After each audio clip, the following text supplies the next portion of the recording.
This tape was buried for 30 years, but what's inside summoned something I can't explain. I'm Phil Doucet, and this is the story of the Cursed VHS Tape and the 4 rituals that summoned real entities.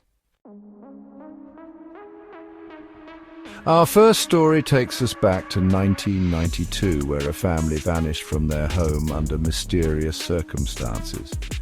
The Millers, a seemingly normal family living in rural Pennsylvania, disappeared without a trace, leaving behind only unanswered questions and this chilling footage. The police ruled it a missing persons case, but the locals always whispered about something darker, something tied to the history of the Miller house.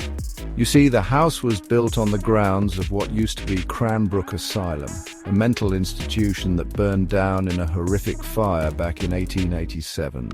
According to local legend, the Millers had been performing what they called the Echo Ritual, a chilling game where they'd knock 3 times on the basement wall and ask questions to the void.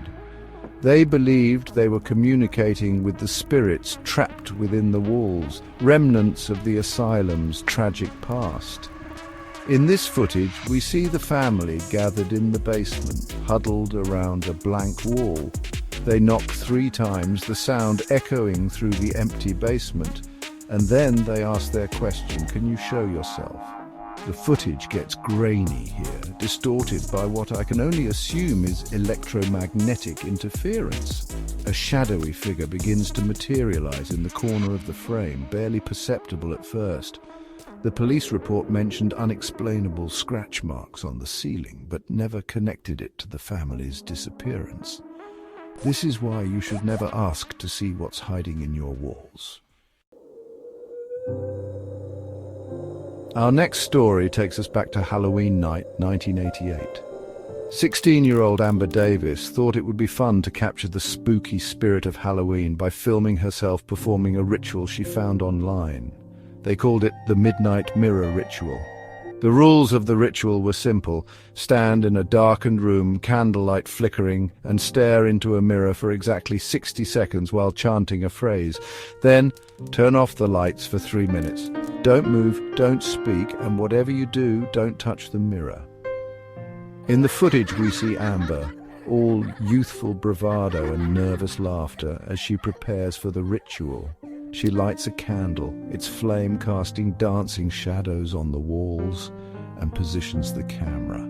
She begins chanting, her words barely audible, her reflection mimicking her every move. The seconds tick by, each one stretching into an eternity, and then the lights go out. The camera switches to night vision, the grainy green footage making everything feel cold and clinical. Amber is still standing there, frozen in place, her eyes glued to the mirror. But something is different. Her reflection, it's smiling.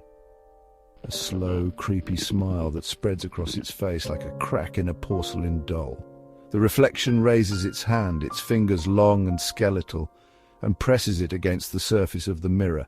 Amber screams, a high-pitched, blood-curdling sound that's cut short as the footage abruptly ends. The handprints, they're on the inside of the mirror. Chapter 3. The Radio Static. Our next story takes us to the airwaves, to the static-filled world of late-night radio. March 1995, WLKR radio station. Mark Simmons, a young and ambitious DJ known for his smooth voice and eclectic taste in music, was hosting his usual overnight show. But on this particular night, something strange began to happen.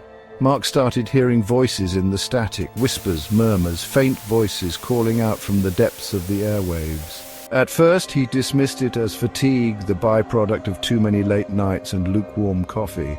But the voices persisted, growing stronger, more insistent.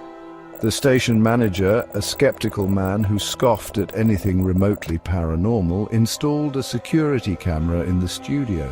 He wanted to prove that Mark was imagining things, that the stress of the job was getting to him.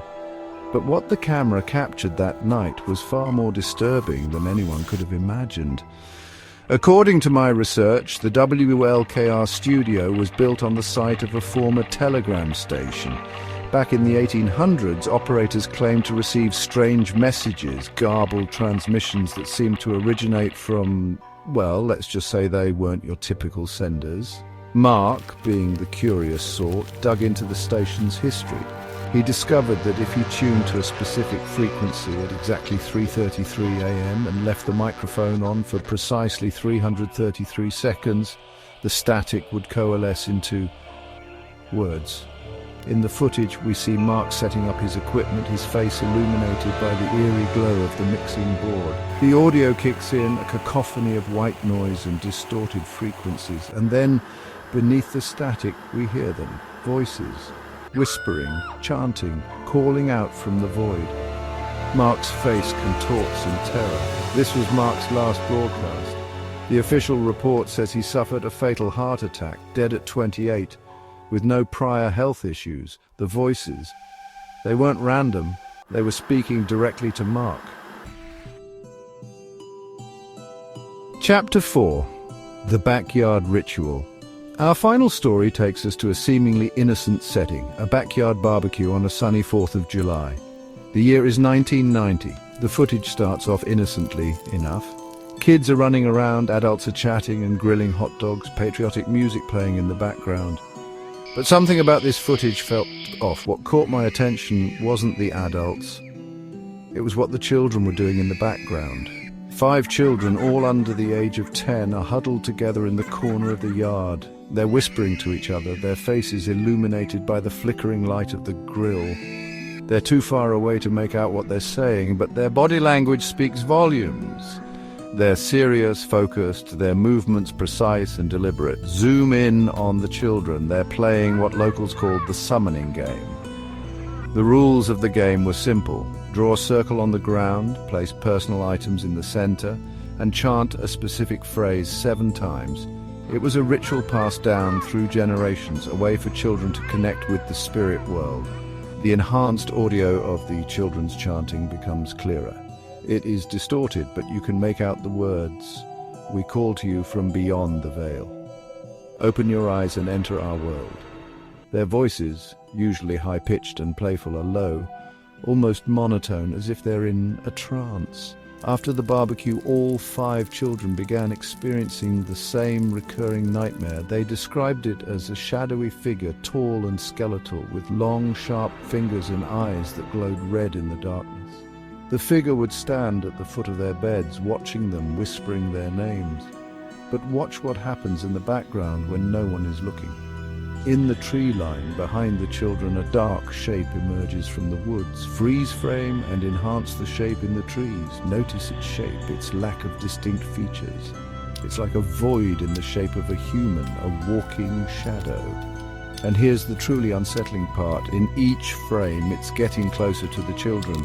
The family claimed they all simultaneously experienced missing time, nearly 3 hours they couldn't account for.